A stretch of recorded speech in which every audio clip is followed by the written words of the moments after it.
You want to sell your home quickly and easily? Then let me give you 10 tips that you absolutely must avoid.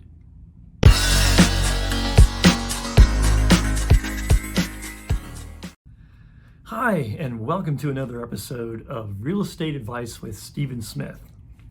Today I'm going to talk about 10 different things that if you're selling your home, you probably want to avoid. A lot of these are not surprising to agents, but sellers oftentimes fall into these traps. Let me go over them with you. Okay, number one, and this is probably the biggie, overpricing your home.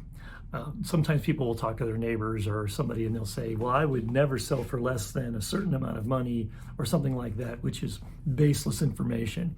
What you want to do is work with your agent, do a comparative market analysis, and really check out all the other houses that are selling in your neighborhood. Get a fair price for that. If you price it too high, no one's going to show up and it's going to sit there. And the longer it sits there, it's the kiss of death. So while your other neighbors' houses are selling, yours is just going to sit there. So be sure you price it properly. Okay, number two, showing availability. Make sure your house is available. You don't want to restrict people's access, especially the first week.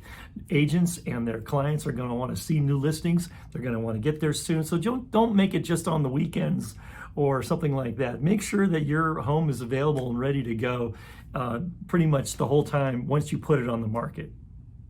Item number three, you're unwilling to remove clutter or depersonalize your house. If you've got stuff laying around, and I know it's hard, especially if you have little kids and stuff like that, and you're living there, but you've got to make it look as neat as possible. And then the other thing, I know if you have photos and things or trophies and you're proud of your kids' accomplishments or whatever it happens to be, that's a real distraction for buyers. They come in there and they lose sight of the house and they end up spending all this time just looking at all the pictures of the people that are living there.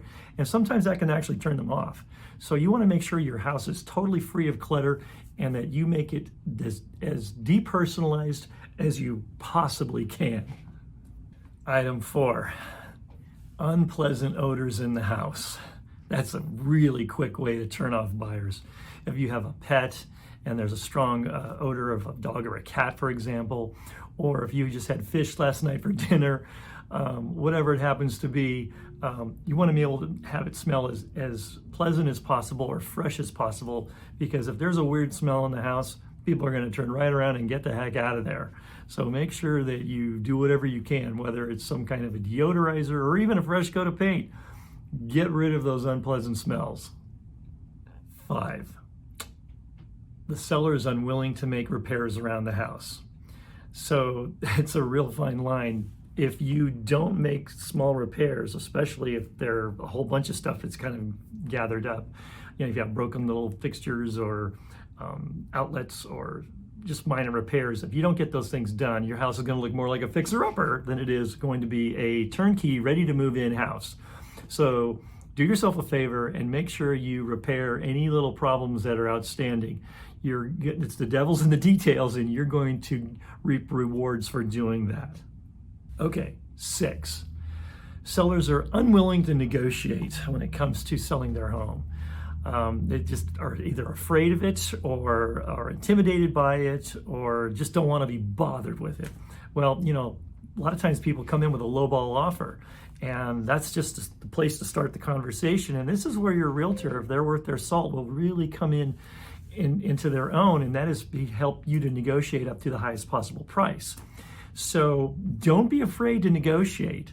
It's one of those things that you can make a huge amount of extra money just by negotiating with the buyers. Item 7, bad photos on your listing. This always cracks me up. I'll see people that take snapshots with their camera phone or something like that, and they will literally have themselves in the mirror in the bathroom as they're taking a picture. They just look really bad. The lighting's going to be bad. Just reflects really poorly on your house. Do yourself a favor. Get a professional photographer. It's not that expensive, and it can really, really make your house look so much better. And it can make the difference between someone just passing it by when they're looking it up on Zillow or something and actually coming in and checking out your house. So don't skimp. Get good photos. Another one.